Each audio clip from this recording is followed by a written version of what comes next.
Car भगवान दर्शन देंगे, वरदान देके चले जाएंगे, लेकिन भगवान और तुम्हारे बीच की दूरी अगर भगवान मिटाना चाहेंगे तो भगवान तुम्हें वही तत्वमसी के रास्ते का वैदिक ज्ञान का उपदेश देंगे और कहेंगे कि ये मेरी आकृति भी माया विशिष्ट है और तेरा शरीर भी अविद्या विशिष्ट है। वास्तव में तू और मैं एक थे, एक हैं और एक ही रहेंगे। तत्वमसी सोहम। भगवान भी बिना मांगे किसी को तत्व ज्ञान नहीं देंगे। भगवान बेटी दे सकते, बेटा दे सकते, पति दे सकते, पत्नी दे सकते, धन दे सकते, दौलत दे सकते, लेकिन अपने आप को भगवान तब देंगे जब तुम भगवान से भगवान को ही मांगोगे। और भगवान से जब भगवान को मांगोगे तो भगवान तुमको अपने आप को कैसे देंगे कि भगवान का अपना आपा जो तुम्हारे दिल में धड़कने दिला रहा है उसका भगवान ज्ञान देंगे। तो वही ज्ञान हमें गुरु भगवान दे रहे हैं, तो भगवान को बुलाने का कष्ट और भगवान को आने का कष्ट, उपदेश देने का कष्ट भी गुरुदेव दोनों को छुड़ा देते। न भगवान को कष्ट न हमको कष्ट, सीधा गुरु ने वो काम कर दिया। सतगुरु मेरा सुरमा करे शब्द की चोट, मारे गोला प्रेम का हरे भरम की कोट। कबीरा वे नर अंध हैं हरि को कहते और गुरु को कहते और, हरि रूठे गुरु ठौर है, गुरु रूठे नहीं ठौर। सहजोबाई ने गाया, हरि को तजी डारूं गुरु न तजूं।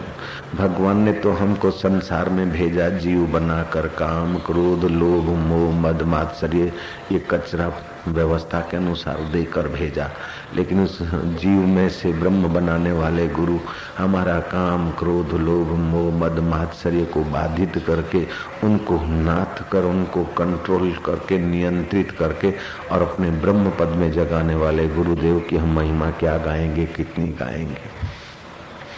माँ बाप ने रजवीर्य से मिलावट वाला शरीर दिया, प्रकृति ने हमको ये पंच भौतिक पदार्थ दिए, भगवान ने हमको मनुष्य देह दिया, लेकिन ये पंच भौतिक पदार्थ और रजवीर्य से मिला हुआ शरीर तो हमारे लिए मुसीबत का थैला है। इस मुसीबत के थैले में भी मुसीबतों से पार परमेश्वर का साक्षात्कार कराने वाले गुरु परमेश्वर को मेरा बार बार प्रणाम है।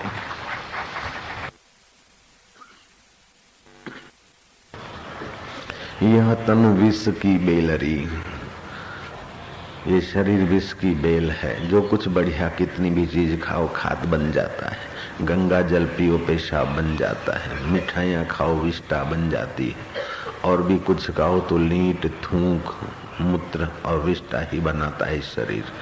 ऐसे खाद बनाने वाले फर्टिलाइजर फैक्ट्री में से भी अगर कोई सत्व निकाल कर हमें ब्रह्म बना देता है तो वो सतगुरु है। और ऐसे सतगुरुओं का आदर माना अपने जीवन का आदर, ऐसे सतगुरुओं का मान माना अपनी असलियत का मान, ऐसे सतगुरुओं की सीख को मानना माना सिख होना है। जिन्होंने सतगुरुओं की सीख मानी उनको सिख कहते हैं और फिर सिख परंपरा चल पड़ी। वास्तव में तो यह है कि ब्रह्मज्ञानियों की सीख जो मानते हैं वो सिख, और जो सीख नहीं मानते वो भटके हुए मनमुख। इसमें से सिख चले। वाहिगुरु जी की खालसा, वाहिगुरु जी की फतेह है। तो जो निखालस है वो वाहिगुरु वाह गुरु, कदम कदम पर गुरु को धन्यवाद देने वाले वे लोग धनभागी है। कांटा चुबा के वाह गुरु, संसार कांटों से भरा ये तो अनुभव करा रहा है। फूल खिले के वाह गुरु ये तेरी रहमत है।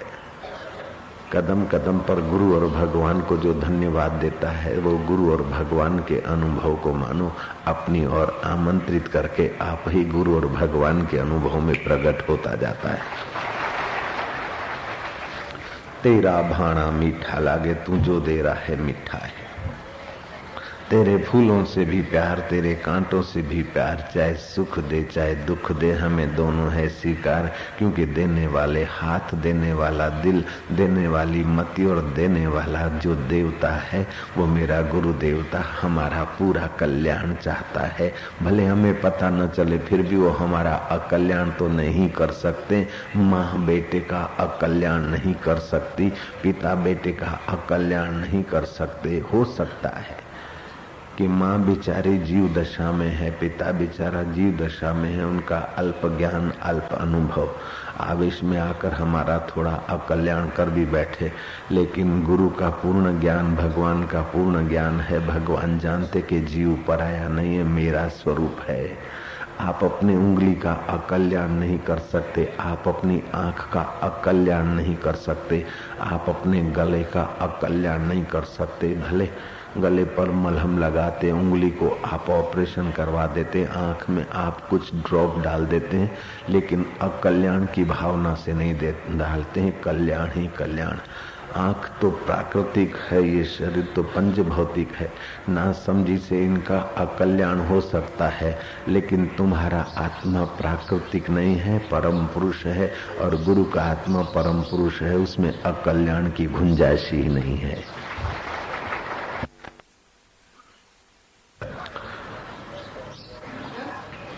गुरु गोविंद दोनों खड़े, किसको लागू पाए, बलिहारी गुरुदेव की जो गोविंद दियो दिखाए।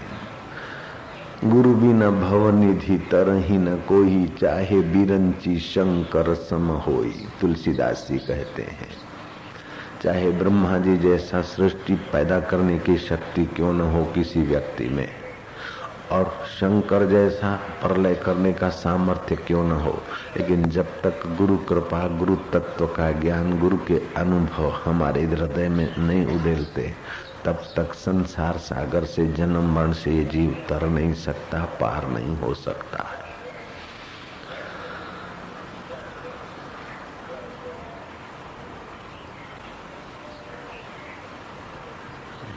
जब तक बिके न थे तब तक कोई मोल न था, अब बिक गए तो हम स्वयं अनमोल हो गए। गुरुदेव तुम्हारी जय। हमारा आनंद अनमोल हो गया, हमारा ज्ञान अनमोल हो गया, हमारी समझ अनमोल हो गई, हमारा सुख अनमोल हो गया, हमारा जीवन अनमोल हो गया, और हमारी मौत भी अनमोल हो जाएगी। गुरुदेव तुम्हारी कृपा।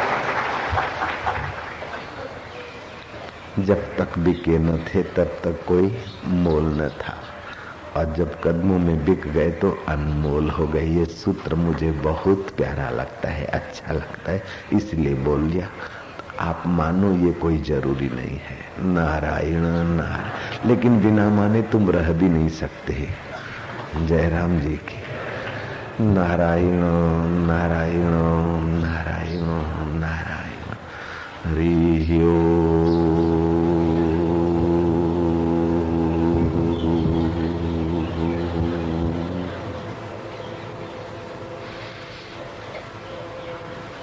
आपको छुपा सकता हूँ, अदृश्य कर सकता हूँ, लेकिन इसका ज्ञान तुमसे छीन नहीं सकता हूँ मैं खुद भी। ऐसे आत्मसिद्धि माना आत्मज्ञान। एक बार आत्मज्ञान हो जाए तो फिर उसका अज्ञान कभी नहीं होता, कभी नहीं होता। सिद्धियां मिल जाए समय पाकर सिद्धियां क्षीण हो जाती, धन मिल जाए समय पाकर धन छूट जाता है, पत्नी मिल जाए, पति मिल जाए, समय पाकर छूट जाते हैं, यश मिल जाए समय पाकर चला जाता है, आप यश भी समय पाकर चला जाता है, लेकिन आत्मा का ज्ञान कभी नहीं जाता, कभी नहीं जाता। इसलिए महाप्रलय भी उसको छू नहीं सकता। आत्म सिद्धि पाने की जिज्ञासा रखने वाला, अगर तेरा इरादा पक्का है, यकीन पक्का है, तो तू अपने जीवन में इन बातों को जरूर उतारेगा। गुरु मंत्र, इष्ट मंत्र, माला, इनका आदर करेगा, इन्हें जहां तहां नहीं बोलेगा, जहां तहां नहीं रखेगा। जिस माला से जप करता है उस माला को साधारण मत समझ। कभी कभार किसी दुर्भाग्य से माला टूट जाए, उसका दाना कहीं चला जाए तो नई माला लेकर उसको तोड़, तेरे जप वाली माला में दाना मिला दे। जिस पर तूने गुरु मंत्र जपा है, इष्ट मंत्र जपा है, उसका दाना दाना इष्ट है, उसका जर्रा जर्रा उस मंत्र प्रभाव से पवित्र है, पावन है। दूसरी बात, निश्चित समय पर ध्यान में बैठा कर, निश्चित जगह पर ध्यान पर बैठा कर। इससे निश्चित समय बैठने से तेरा मन अपने आप ध्यान की तरफ माहिल होगा, जप के तरफ, और निश्चित जगह पर करेगा तो उस जगह पर बैठने से ही जप अपने आप होने लगेंगे, वाइब्रेट हो जाएगी जगह।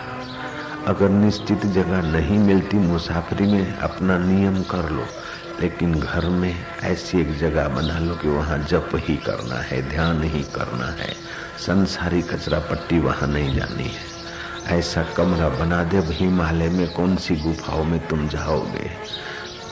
तीर्थों में आजकल कैसे कैसे लोग घुस गए हैं, मैं खूब सारे अनुभव कर बैठा हूँ। अब तो तुम अपने घर में ही तीर्थ बना लो, अपने गांव में ही तीर्थ बना लो, अपने दिल में ही तीर्थ बना लो। कभी कभार तीर्थ में जाओ सावधान होकर, तो हम सहमत हैं, हमारी मना नहीं है। लेकिन आत्म तीर्थ में आना, पहले के जमाने में तीर्थों में इसलिए जाया जाता था कि खुला वातावरण, घर की हामा तू में से दूर, और कोई तीर्थ में स्नान करके एकांत में रहने वाले साधु संत महापुरुषों का सत्संग मिल जाता, उनका मार्गदर्शन मिल जाता, जीवन की दिशा मिल जाती, दीक्षा मिल जाती थी। अब उन तीर्थों में ऐसे सद्गुरुओं को खोजना बड़ा कठिन हो गया है कि उन महापुरुषों का लिबास पहनकर बहुत सारे क्रिमिनल लोग भी घुस गए, बहुत सारे क्रिमिनल लोग, चीटर लोग भी घुस गए। इसलिए सतगुरु की खोज तीर्थों में ही नहीं, सतगुरु की खोज सच्चे हृदय से करो, फिर हो सकता है तीर्थ में मिल जाए, अथवा जहां मिले वो भूमि तीर्थ है हमारे लिए। तो मेरे लिए तो नैनीताल का जंगल महातीर्थ है। घर छोड़कर गया, बिंद्रावन में गया, बांके बिहारी की मूर्ति मिली, बांके बिहारी के दीदार न हुए। गया केदारनाथ, वहां का केदारेश्वर का लिंग मिला, लेकिन केदारेश्वर न मिले। गया बद्रीनाथ, भगवान बद्रीनाथ की प्रतिमा मिली, प्रणाम किया, पंडों को दक्षिणा दी। केदारनाथ में पूजा करवाई, पंडितों की दुआ, पंडितों ने कहा, पंडों ने, लक्षाधिपति भव, मैं क्या ये पूजा कैंसल, दोबारा फिर करवाओ। लक्षाधिपति भव नहीं, पूजा का फल, लक्षाधिपति तो ऐसे ही लोग हो रहे, गुंडे भी हो रहे, पूजा का फल लक्षाधिपति भव नहीं। पूजा फिर किया, फिर संकल्प किया, भले एक टाइम खाना मिले, दूसरे टाइम मांगू फिर भी न मिले, लेकिन तेरी प्रीति मिल जाए और तेरी मुलाकात कराने वाला कोई सद्गुरु मिल जाए। ये सत्य घटना है। मैंने फिर से पूजा कराई, केदारेश्वर भगवान नहीं मिले, उनका लिंग मिला। गए अंबाजी के मंदिर में, मां अंबा नहीं मिली, उनकी प्रतिमा मिली। गए डाकोर जी रणछोड़ राय नहीं मिले, उनकी प्रतिमा मिली। आखिर हारे थके भटकते भटकते, कहीं रोए कहीं कुछ किया, प्रार्थनाएं की, हुई प्रेरणा और गए नैनीतालों के जंगल में। गुरु जी के लिए गुरु न मिले, नहीं कब तक मिलेंगे, आज नहीं तो कल। ऐसे करते करते 40 दिन के इंतजार के बाद गुरु मिले। मिले तो बहुत देर के बाद, लेकिन बहुत जल्दी मिले। करोड़ों जन्म ऐसे ही बर्बाद हो गए, तो 40 दिन उनकी याद में आबाद ही हो गए।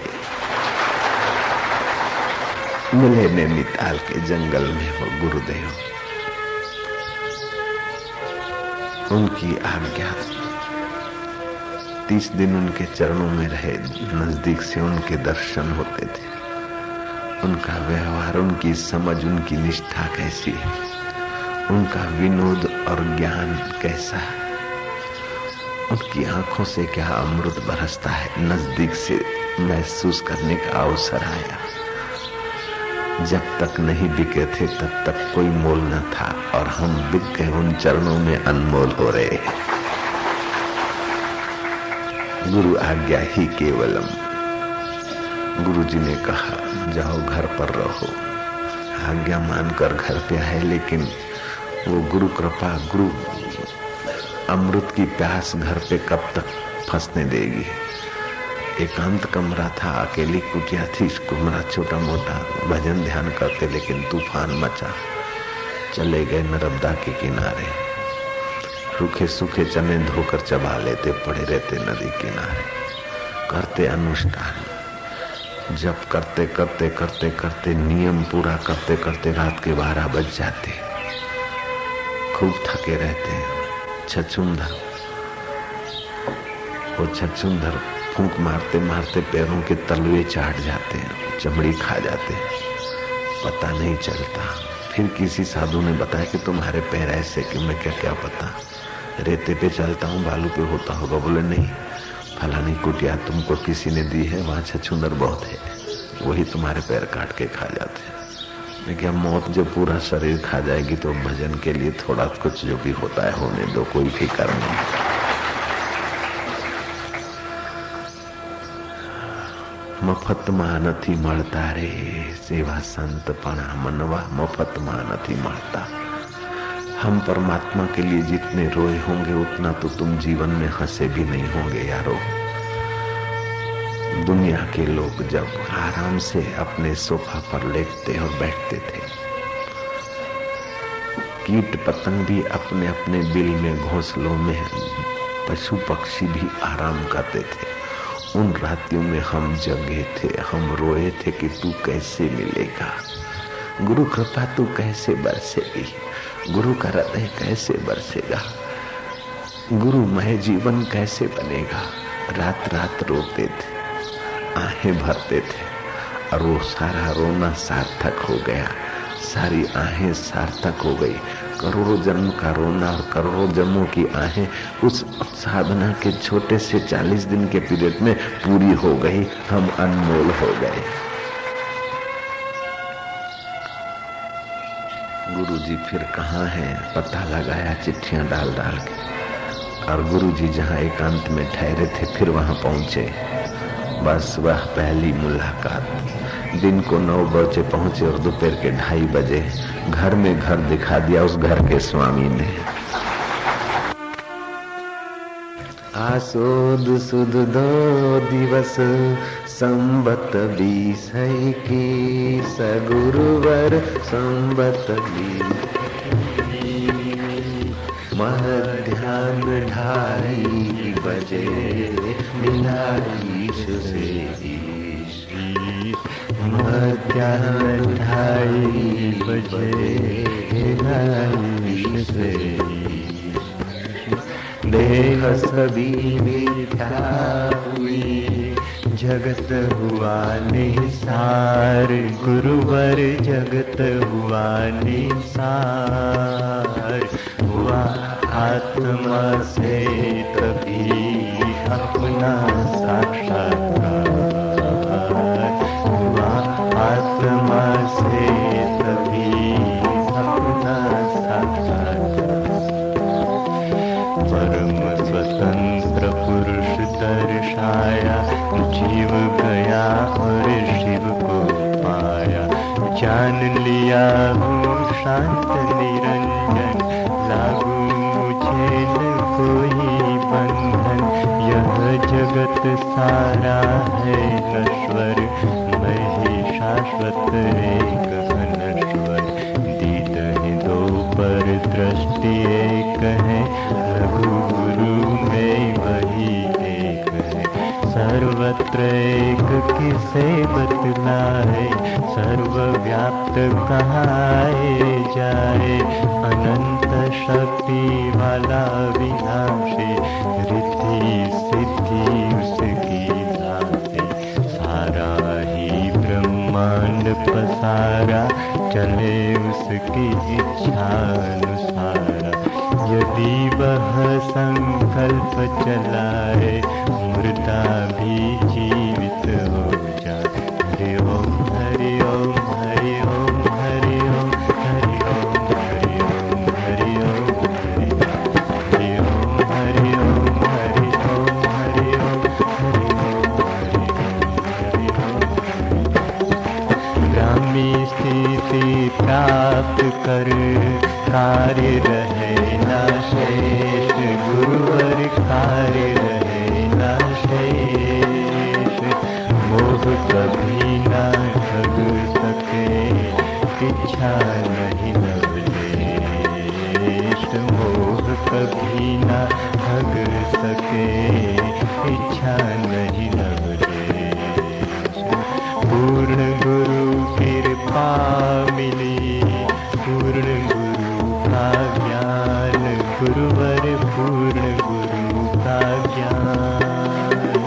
आंसू मल से हो गए साईं आशाराम। आंसू मल से हो गए साईं आशाराम।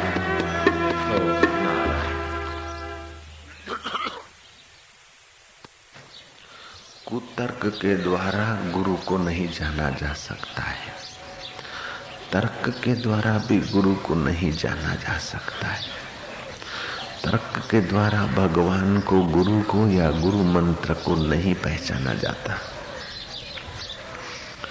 गुरु मंत्र को जानना है, गुरु तत्व को जानना है, तो उसमें भक्ति चाहिए, श्रद्धा चाहिए, सातत्य चाहिए। तुम रेडियो सुनकर संगीत ज्ञान नहीं हो सकते हो। अगर तुमको श्रेष्ठ संगीतज्ञ होना है तो तुम्हें किसी संगीतज्ञ का सानिध्य चाहिए, और संगीतज्ञ की आत्मा के साथ तुम्हारी आत्मा जुड़नी चाहिए। तब उसकी आत्मा और अनुभूति तुम्हारे हृदय में प्रविष्ट होगी। रेडियो सुनकर जैसे संगीतज्ञ नहीं हुआ जा सकता, अथवा कोरी बातों से संगीतज्ञ नहीं हुआ जा सकता। संगीतज्ञ होने के लिए किसी संगीतज्ञ से अपना आत्मा मिलाना पड़ता है, उसके स्वर में स्वर, उसके स्वर के अनुसार अपना स्वर बनाना पड़ता है, तभी संगीतज्ञ होते। ऐसे ही उन महापुरुषों के अनुभव के अनुसार अपना अनुभव बनाना पड़ता है, तब महानता का दीदार होता है, मुलाकात होती है। मछली को जल से क्या आनंद आता है, किनारे खड़े को क्या पता। पतंग को दिए से क्या मजा आता है, वो मर मिटता है, जल जल के फिर दे मारता है अपने आप को, उसको क्या मजा आता है, किसी पतंगे से पूछ। मक्खी होगी तो दिया जलने पर भाग जाएगी, और पतंग होगा तो भागता हुआ आ जाएगा।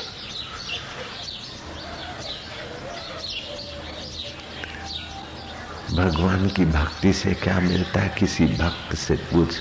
और सतगुरु की दीक्षा से क्या मिलता है, किसी सत शिष्य से पूछ।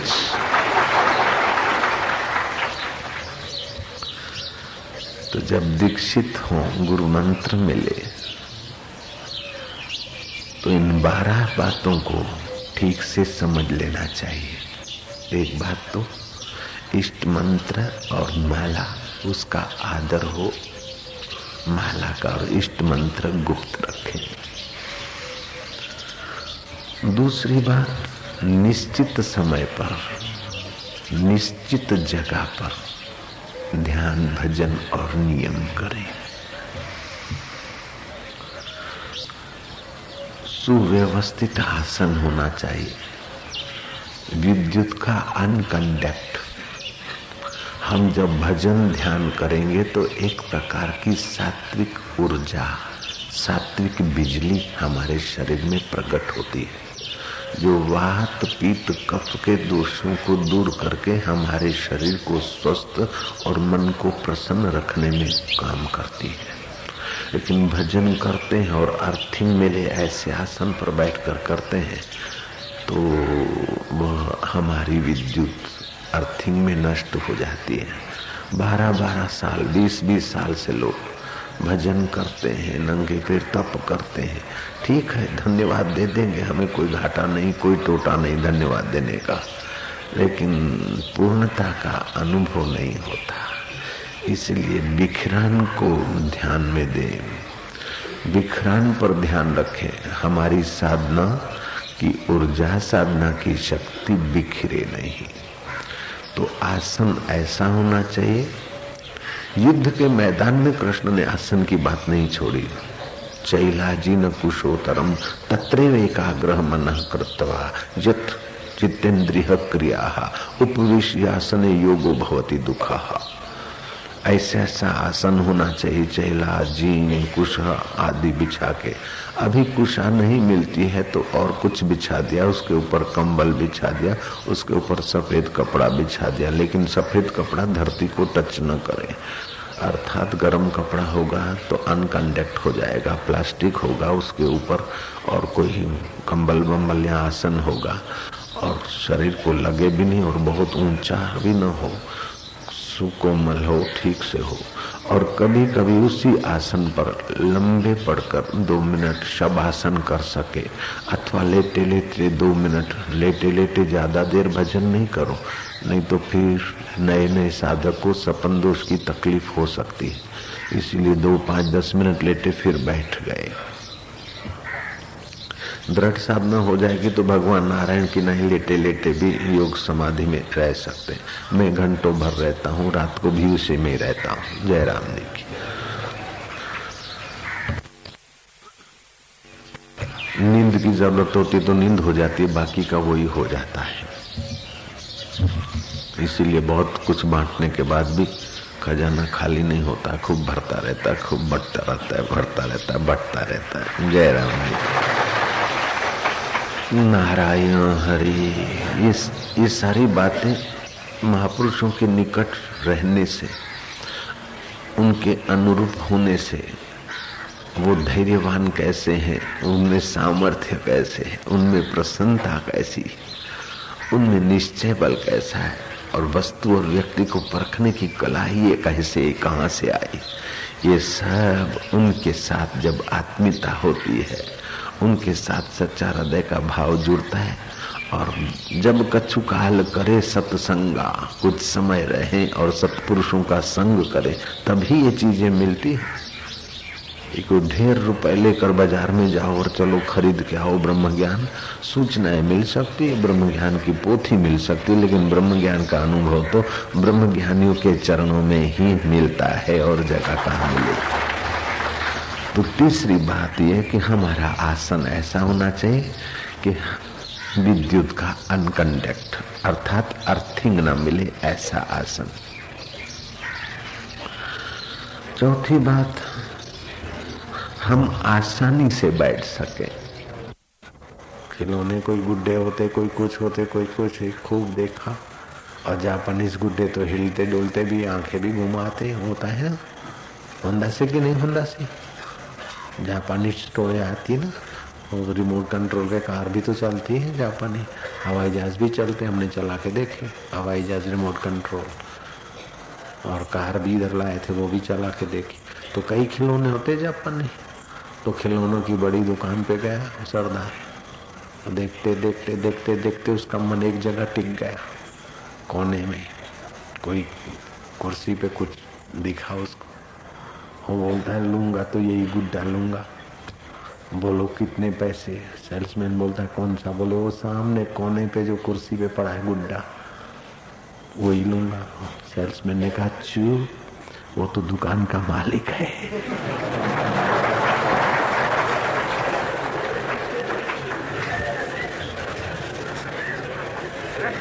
अब्द कर दी। बोले क्या मालिक? मालिक जितने भी पैसे लेंदा सिद्ध मैं दे सकता सी, लूंगा तो वही गुड्डा लूंगा, बड़ा गोरा गोरा लगता है, मेरे को बेटा नहीं है। और ये जापानी होते ठिंगने होते होंगे या ठिंगना होगा, कुछ भी होगा, तो समझा कि इस गुड्डा को ले जाऊंगा, बेटे जैसा प्यार करूंगा मैं, तो लूंगा तो वही गुड्डा लूंगा। सेल्समैन बोलता चुप, ये दुकान का मालिक है। नारायण हरि नारायण हरि नारायण हरि नारायण हरि। हरि सेवा 16 बरस, गुरु सेवा पल 4, तो भी नहीं बराबरी वेदन कियो विचार। ये ऐसा गुरु तत्व का ज्ञान है अद्भुत। इसलिए कहते हैं गुरु कृपा ही केवलम शिष्यस्य परम मंगलम। मंगल तो हो सकता है बाहर के मंदिर मठों से, पूजा में से, व्रत में, तपस्या उपासना आदि से मंगल तो हो सकता है, लेकिन सतगुरु के सानिध्य से परम मंगल होता है, क्योंकि परम तत्व को छूकर मंत्र मिलता है दीक्षा में। इसलिए परम मंगल करना होता है तो परम पुरुष को पाए हुए सतगुरुओं को ही खोजना पड़ता है।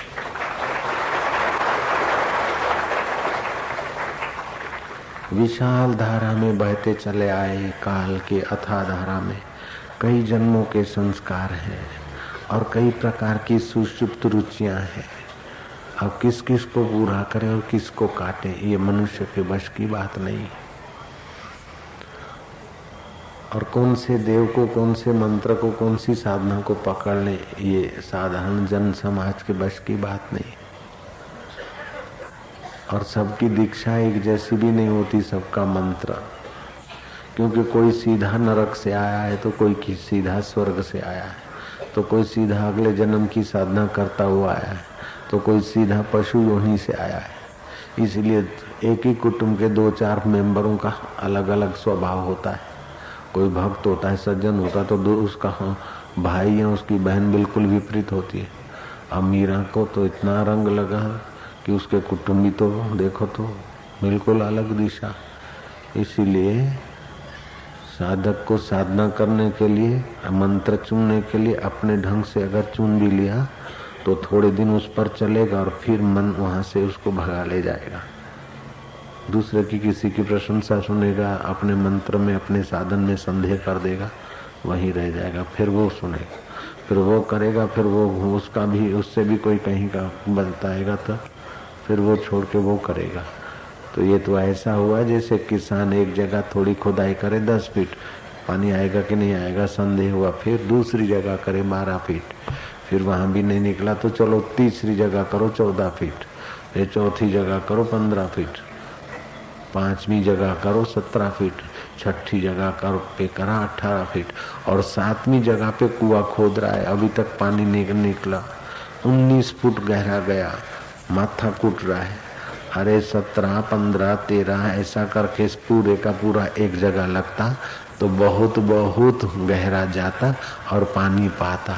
ऐसे ही आजकल के मनुष्यों की हालत है, कभी ये कर लिया साधन, कभी वो कर लिया, कभी छोड़ दिया तो कभी खूब कर लिया, तो कभी नागा कर लिया, कभी अपने को जीव माना तो कभी अपने को पंजासी माना, कभी अपने को छासी माना, कभी अपने को पटेल माना तो कभी कुछ माना। ये जन्म जन्म के ये सारे झंझट लेकर आदमी ईश्वर को पाना चाहता है, तो उससे फिर नहीं प्राप्ति होती। जब सतगुरुओं का ज्ञान और सतगुरुओं की दीक्षा मिलती है, उसी के अनुसार अपना लक्ष्य बना लेता है। जिसने लक्ष्य को नहीं पाया वो लक्ष्य कैसे बना के देगा, जिसने अनुभव नहीं किया वो अनुभव का रास्ता कैसे बताएगा। इसलिए गुरु तो बहुत हो सकते, दीक्षा गुरु, शिक्षा गुरु, वर्णाक्षर के अक्षरों का गुरु, निषिद्ध गुरु, पंचाक्षरी मंत्र देने वाले गुरु, ये बहुत होते, लेकिन सदगुरु कोई विरला विरला मिलता है। सतगुरु मेरा सूरमा करे शब्द की चोट, मारे गोला प्रेम का हरे भरम की कोट। तुलसी तुलसी क्या करो तुलसी बन की घास, कृपा भई रघुनाथ की तो हो गई तुलसी। ऐसे सद्गुरु का सानिध्य मिलता है तब जीव को अपने शिव स्वभाव का आनंद आता है, अनुभव होता है। और वो मुक्त आत्मा हो जाता है। अगर जीते जी मुक्त नहीं हुआ तो आज सुबह दोपहर के सत्संग में सुना था, ऐसी दशा में क्रम मुक्ति उसको बोलते हैं। एक होती है सद्यो मुक्ति, जैसे राजा जनक को, कबीर को, नानक को यही मुक्ति का अनुभव हो गया। और दूसरी होती है क्रम मुक्ति। तो क्रम मुक्ति से तो सद्यो मुक्ति वाला ज्यादा माना जाता है, लेकिन तो भी दोनों भी ठीक है, कोई बुरा नहीं है। सद्यो मुक्ति भी सद्यो मोक्ष प्रदाय कहा। क्रम मुक्ति मिले चाहे सद्यो मुक्ति मिले, लेकिन होना है इच्छा वासना अहंकार पाप ताप से मुक्त। जो सदा मुक्त है उसका चिंतन करने से मुक्ति का अनुभव होगा, और जो सदा बंधन में है उसी को मैं मानूं तो चाहे 1000 तपस्या करो फिर भी बंधन से जान नहीं छूटती। शरीर बंधन में है। शरीर 5 भूतों से बना है, हवा जल पानी तेज वायु। तो ये बिना हवा के रह नहीं सकता कम वक्त, बिना पानी के रह नहीं सकता, बिना अन्न फल के नहीं रह सकता, बिना आकाश के नहीं रह सकता। ये तो बंधन से प्रकृति से बना है। प्रकृति का शरीर प्रकृति की चीजों के बिना नहीं रहता, लेकिन मैं जो हूँ चैतन्य वो प्रकृति से नहीं बना हूँ। मैं स्वतः सिद्ध हूँ, ज्योति स्वरूप हूँ, साक्षी स्वरूप हूँ, अमर आत्मा हूँ। मन में विकार क्यों आए, आकर्षण क्यों आए, उसको उखाड़ के फेंकूंगा, ऐसा दृढ़ निश्चय करे। और चे चे मैं संसार की न सुने ज्यादा, तो हो जाएगा ब्रह्म ज्ञान। पेट भरने के लिए ही दिल में दिल भर के ज्ञान को भर लो, पेट तो अपने आप भरता है। मजदूर भी पेट भरते, कुत्ते घोड़े गधे भी पेट भरते, क्या बड़ी बात हो गई। पेट भरने के लिए ये जन्म नहीं मिला है। अब भरा पेट अंत में खाली, फिर भरो फिर खाली, फिर भरो फिर खाली, अंत में जला दो, बस यही तो है। भरो खाली करो, भरो खाली करो, भरो खाली करो, फिर बूढ़े हो जाओ, कहराते रहो और अंत में जला दो शरीर को। क्या यही उपलब्धि है मनुष्य जीवन की? बात करते हैं, बात करें।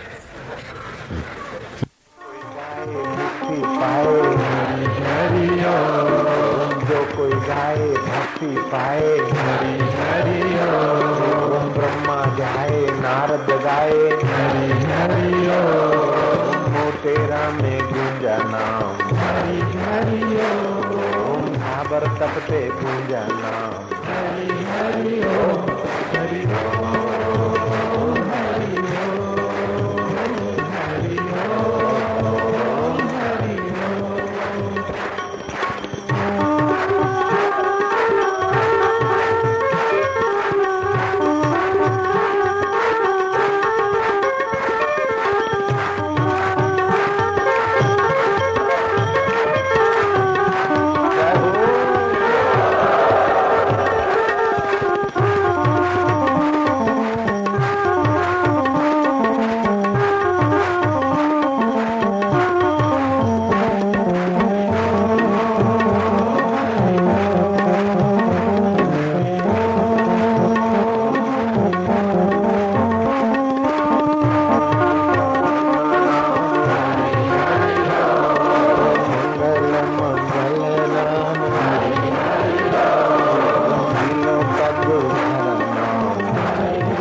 मधुर नाम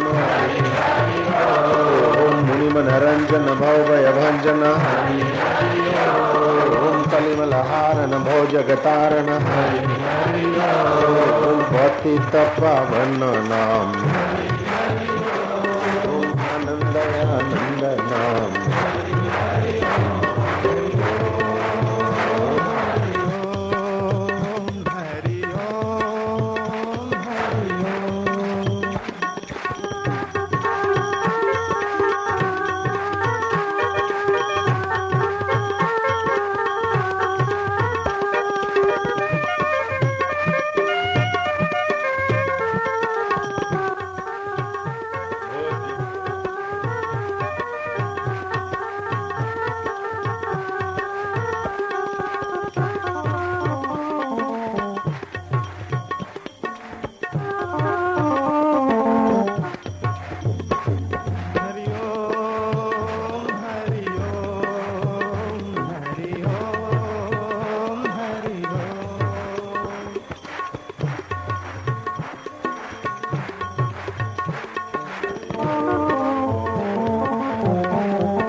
मनुष्य तो वश होते हैं, लेकिन पशु पक्षी भी निर्दोष प्रेम के आगे नतमस्तक हो जाते हैं। और निर्दोष प्रेम उस निर्दोष आत्मा से ही प्रकट होता है। मेरा आत्मा प्रेम स्वरूप है, आनंद स्वरूप है, चैतन्य स्वरूप है। इस प्रेम स्वरूप के आगे तो परमात्मा भी छछन भरी छाछ पर नाचने को राजी हो जाते। हे प्रेम मदिरा, ले ले मेरे दिल का पोजीशन।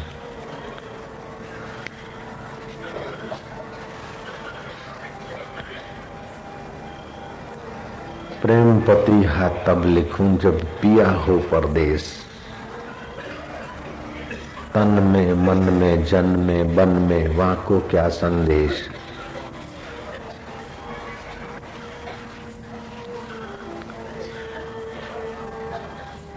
प्रेम भक्ति मोहे दीजियो, हे प्रेमा अवतार हो गया।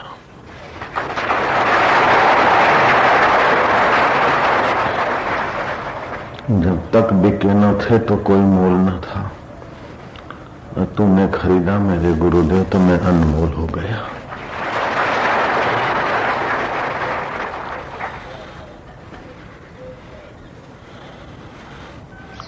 विज्ञानी तो लोहे से औजार बनाता है और सदगुरु हाड़ मास के शरीर में परब्रह्म परमात्मा बना देता है।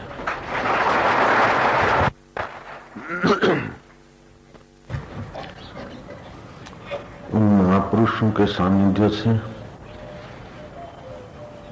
जो सत्य की जिज्ञासा जगती है, प्रेम का प्रवाह प्रकट होता है, आनंद का दरिया उमड़ता है, जिज्ञासा की वो वृत्ति उत्पन्न होती, उनके नजीक आने की रुचि बढ़ती और उनको नजीक से देखते हैं कितने सहज हैं और कितने समझदार हैं, कितने दृढ़ निश्चय हैं और कितने निरपेक्ष हैं, कितने सुहृद हैं और कितने सारे उस सत्य के साथ डोलने वाले हैं। ज्यों ज्यों नजीक आते जाएंगे, श्रद्धा भक्ति से निहारते जाएंगे, समझते जाएंगे, त्यों त्यों उनकी उदारता, उनका आनंद, उनका माधुर्य, उनकी मस्ती, उनकी निरपेक्षता और फिर विघ्न बाधाओं में अडिगता और प्रसन्नता, आंधी और तूफानों को निहारने की कला, वाहवाही को पचाने का सामर्थ्य, निंदा को पचाने का सामर्थ्य, जीवत्व को पचाकर ब्रह्म में बदलने का सामर्थ्य, काम को, क्रोध को, लोभ को, मोह को, मद मात्सर्य को खिलौना बनाकर अपनी जेब में रखने की उनकी कला, ज्यों ज्यों उनके निकट जाएंगे, ज्यों ज्यों उनके साथ तालमेल करते जाएंगे हृदय पूर्वक, त्यों त्यों उनकी दिव्यता का पता चलता जाता है। और फिर ये लफ्ज आ ही जाते हैं कि गुरुदेव जब तक बिके नहीं थे तुम्हारे हाथों में तब तक हमारा कोई मोल न था, और श्रद्धा भक्ति से दीक्षित हुए हमने अपने आप को बेच दिया आपके पास, तो हम अनमोल हो गए। भगवान बुद्ध का दर्शन करने जा रहा था एक सेठ, रास्ते में माली के उस फूल के टोकरे में एक कमल का फूल था। सीजन बीत चुकी थी, मानो वो एक ही उसके हाथ में बचा था। उसके बगीचे पूरे में एक ही था। कमल मिलना मुश्किल है। एकाएक दिखा। आम की सीजन के बिना आम दिखता था। आजकल तो कोल्ड स्टोर है, कभी भी दिख सकते हैं, लेकिन जब आम की सीजन के बिना आम मिलता है, दिखता है, तो उसका मोल बढ़ जाता है। ऐसी फूलों की सीजन के बिना वो कमल का फूल दिखाई दिया। सेठ ने कहा कितने पैसे? उसने बोला 4 पैसे। वैसे तो 2 पैसे का था, लेकिन 4 पैसे। दूसरे सेठ की नजर पड़ी, वो भी कुछ कम न था। उसने कहा मैं तेरे को 8 पैसे देता हूँ, 2 आने। पहले ने कहा 4 आने, 8 आने, 1 रुपया, 2 रुपया, 3 रुपया। माली सोचने लगा कि आखिर ये फूल लेकर जहाँ जाएंगे, जिसको अर्पण करेंगे, जब इस 2 पैसे के फूल के इतने सारे रुपए दे रहे हैं, तो जिसको देंगे वो कितना सारा देगा। माली ने कहा मुझे नहीं बेचना है, मुझे नहीं बेचना है। बोले तू मन मांग, मुंह मांगा मांग। बोले नहीं बेचना है, बेचना ही नहीं। वो दोनों गब्बर सेठ थे। सेठ तो क्या कहो, राजा कह दो एक को, और दूसरे को नगर सेठ कह दो। गए, नगर सेठ ने प्रणाम किया बुद्ध को, शांत से बैठ गया। वो राजा जैसा नगर सेठ, वो भी प्रणाम करके दूसरी ठोर बैठा। पीछे पीछे माली आए कि कहाँ जा रहे थे, कहाँ चढ़ाने को? बोले इन्हीं को चढ़ाने को जा रहे थे। उस माली ने फूला रखा बुद्ध के पास। सोचा था कि इतने सारे ये पैसे दे रहे हैं तो वो और कुछ देगा, लेकिन जो बैठा तो महात्मा की रेंज में आने से, वातावरण की माधुर्य महता में आने से उसको 2 पैसे के फूल का 2000 भी अगर कोई दे देता है तो बोले कम था, और 2 लाख भी कोई दे देता है तो कम था। इस फकीर के सानिध्य से जो भीतर का फूल खिला है उसका कोई मोल नहीं, अनमोल है। मेरा एक फूल अनमोल हो गया था, बिका न था तो कोई मोल न था, और गुरु के चरणों में पड़ गया तो अनमोल हो गया है।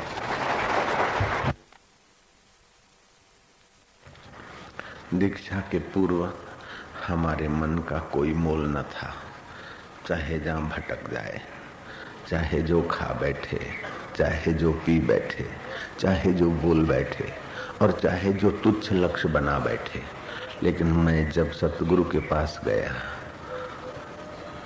मैंने लक्ष्य बना रखा था, मैं ऐसी साधना करूंगा, ऐसे करूंगा, शिव जी प्रकट हो जाएंगे और बोलेंगे वरदान मांगो। मैं बोलूंगा कुछ नहीं चाहिए, यही वरदान। लेकिन कुछ नहीं चाहिए ऐसी कोई पूर्व जन्म की, इस जन्म की गुरु कृपा से कोई होगी कोई वृत्ति, लेकिन बाद में पता चला कि जो वरदान देने वाला है और वरदान लेने वाला है, इन दोनों के बीच की दूरी अज्ञान है। वह अज्ञान तो गुरु के दर्शन और सानिध्य और दीक्षा मात्र से अज्ञान रवाना होने लगता है। शिव जी को तकलीफ क्यों देना और उनके वरदान को ठुकराना या पाना, इस चक्कर में क्यों पड़ना? जो पहले चीज नहीं थी और बाद में मिलेगी, जो पहले नहीं थी वो बाद में मिलेगी तो बाद में रहेगी भी नहीं, समय पाकर छोड़नी पड़ेगी। लेकिन जो पहले था, अभी है और बाद में भी रहेगा, उस घर में गुरु ने घर दिखा दिया। जब तक बिके न थे तो कोई मोल न था, और तेरे कदमों में बिक गए तो हम अनमोल हो गए। गुरु का आदर माना ज्ञान का आदर, गुरु का आदर माना जीवन का आदर, गुरु का आदर माना सत्य का आदर, गुरु का आदर माना निर्दोष प्रेम का आदर, गुरु का आदर माना मानव जात का आदर, गुरु का आदर माना अपने आत्म परमात्मा का आदर, गुरु का आदर माना अपने जीवन के हर कार्य का आदर, गुरु का आदर माना हमारे हर विचार का आदर, गुरु का आदर माना हमारी हर अदा का आदर, गुरु का आदर माना परमेश्वरी ज्ञान का आदर। और ये केवल भारत में नहीं, जहाँ जहाँ सच्चे ज्ञान की प्यास रहेगी वहाँ वहाँ सतगुरुओं की पूजा होगी, आदर होगा। चाहे 1000 बमंडल आए, 1000 कुप्रचार हो जाए, उन महापुरुषों को शूली पे चढ़ा दिया जाए, क्रॉस पे चढ़ा दिया जाए, जहर पिलाया जाए, फिर भी उनका आदर कुप्रचार वाले छीन नहीं सकते, क्योंकि वे भी किसी गुरु के चरणों में अनमोल हो गए हैं, इसलिए उनका आदर अनमोल है। गुरु कृपा ही केवलम शिष्यस्य परम मंगलम। लोभी धन को ही सर्वस्व मानता है, मोही परिवार में ही पूरा खप जाता है, अहंकारी शरीर की पदवियों में ही परेशान हो जाता है, विलासी विलास में ही खप जाता है। ऐसे काम में, क्रोध में, मोह में, लोभ में, विलास में खपने वाला जीव आज पर ब्रह्म परमात्मा में ठहरा है। ये गुरु की तो कृपा है। जब तक हे सदगुरु हम बिके न थे तो कोई मोल न था, और तेरे कदमों में झुके बिके तो अनमोल हो गए। गुरुदेव तुम्हारी जय हो। संजय को व्यास का शिष्य बोलने में गौरव होता है, अरस्तु को अपना गुरु का नाम लेकर प्लेट आदि का गौरव अनुभव था। मैं प्लेटो का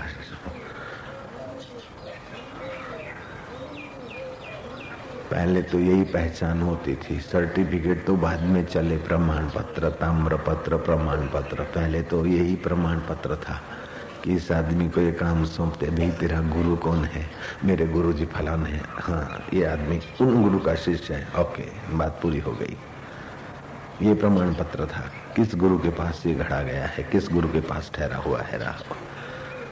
क्योंकि जिस गुरु के पास रहेगा ठहरेगा, कुछ न कुछ गुरु के संस्कार आएंगे, गुरु का ज्ञान आएगा, गुरु की दृष्टि कुछ न कुछ मिलेगी, कुछ समता बढ़ेगी, कुछ त्याग और प्रेम बढ़ेगा। जब तक दीक्षित नहीं थे उस समय का विचार, सत्संग में नहीं आए थे तब का विचार, और सत्संग में आए उस वक्त के विचार, सत्संग के बाद जब शिष्य हुए तब विचार, और शिष्य होने के बाद जब साधना में 4 कदम चले तब के विचारों में अगर कोई दूसरा व्यक्ति तटस्थ होकर देखे तो उसको लगेगा कि हद हो गई।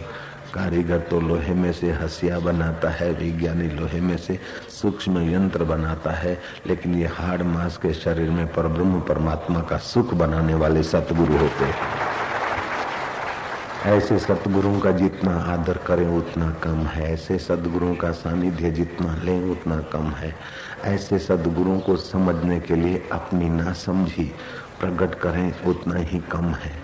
जो जाता है सदगुरुओं के पास और अपने को समझदार बनाए रखता है वो पूरा नासमझ है, और जो अपनी समझदारी को कुछ नहीं समझता है और गुरु की समझदारी में अपने आप को झंपला देता है, अपने आप को जंपिंग करा देता है, वो गुरु की समझदारी में एक रस होकर गुरु बन जाता है। जो ठीक से शिष्य नहीं बना वो ठीक से गुरु भी नहीं बन सकता है। विद्वान हो सकता है, नेता बन सकता है, बुद्धिजीवी बन सकता है, बुद्धिवान हो सकता है, लेकिन बुद्धि योगी तो तब होगा जब किसी ब्रह्मवेता के चरणों में ब्रह्मवेता के दिल के साथ अपने दिल का योग करेगा, तब वो बुद्धि योगी होगा। बुद्धिवान बुद्धि की हवा में जीता है, बुद्धिजीवी बुद्धि बेच बेच के बेचारा जी रहा है। बुद्धू तो ऐसे ही खपरा है, धन्य है जो बुद्धि योगी है। श्री कृष्ण कहते हैं ददामि बुद्धि योगम तम ये न माम पर्युपासते। ददामि बुद्धि योगम तम ये न माम उपयान्ति ते। उनको मैं बुद्धि योग देता हूँ जो प्रीति पूर्वक भजते हैं, मेरी उपासना करते, मेरे मय होते हैं। तो कृष्ण का माम और गुरु का माम एक ही है, सतगुरु का माम और सत्य स्वरूप ईश्वर का माम एक ही है। सतगुरु का माम और गुरु का माम एक ही है।